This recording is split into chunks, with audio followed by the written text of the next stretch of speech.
So we set up camp at Robin Falls, a free camp approximately 50 kilometres south of Litchfield. We got up bright and early one morning, ready to go have a look through Litchfield National Park. I stopped on the side of the highway to get a few shots of the sun coming up. With the haze in the air, it made for a great photo. We continued driving into Litchfield and headed straight to Wangy Falls. Only a couple of 100 metres from the car park and you're at the base of the falls.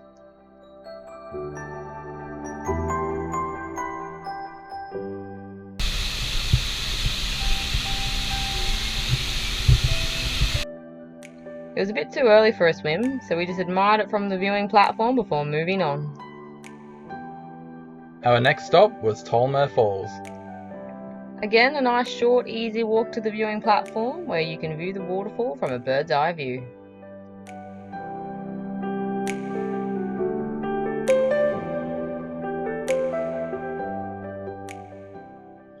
We decided to swing into Lost Cities for a look. A dirt track into the car park. The track was made out of a sandy dirt, so it was best to deflate your tyres to avoid the rough corrugations. It was then just a short 15-minute stroll around the walking circuit. Look, they were okay, but we much preferred the Lost Cities in Limon National Park.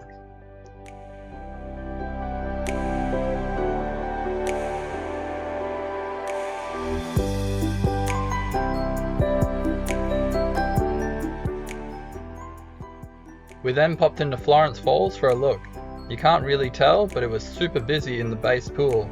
Too busy for us, so we got out of there. We then decided to do the Daly River Road track back to camp, instead of going back out along the bitumen. It's signed as a serious four-wheel drive track with lots of river crossings. You know us, up for any challenge. I let the tyres down and off we went. After a few hundred metres you get to the first river crossing. It was approximately 600 mil when we crossed and a good 30 metres long.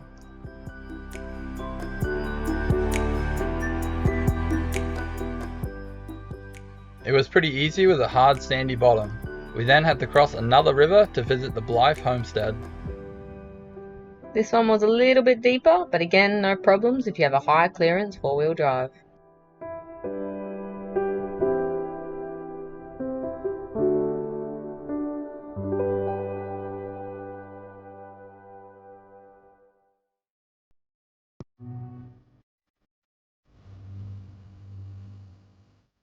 The old homestead was cool to see. A little sad reading the history of the place.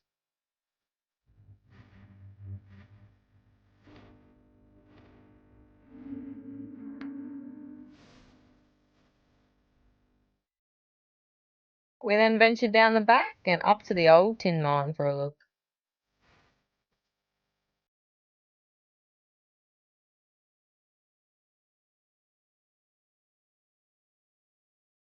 It was then back across the second river crossing to continue the track south.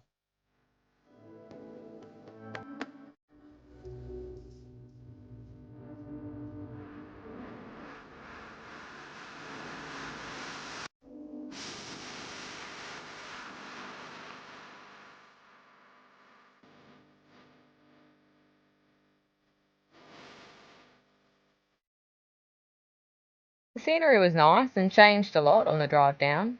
You see loads of termite mounds, especially a lot of the magnetic ones.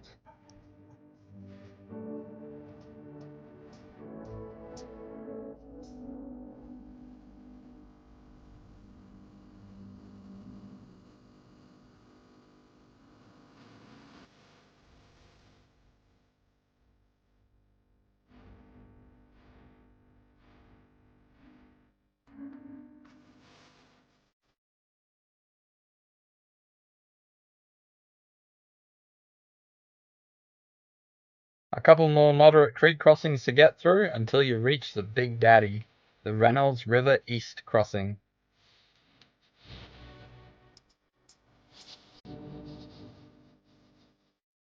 We had been told about this crossing, that it can be quite deep and a snorkel is highly recommended to cross. Our guess is that it was a good 800 mil deep in some sections.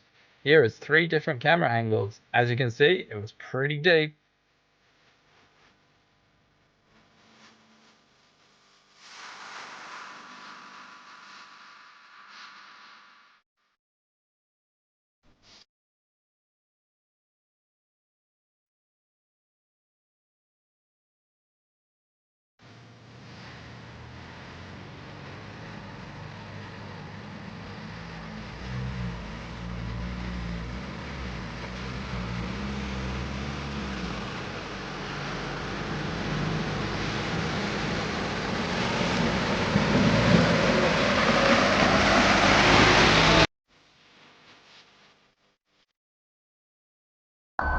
This was the first time ever we have gotten water into the car. Bugger. Water had made its way into our alarm system under the bonnet and into the footwell on my side, which wasn't ideal.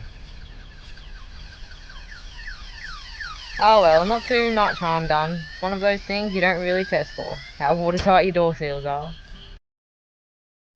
Well, after that adventurous morning, we arrived back at camp and had a dip in the river with Rusty.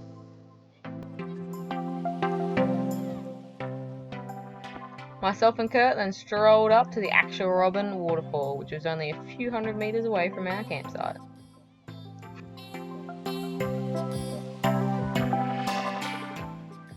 Well, join us next time when the grandparents babysit Rusty while we head into Kakadu for a few days. You! And don't forget to hit that subscribe button. Cheers, legends!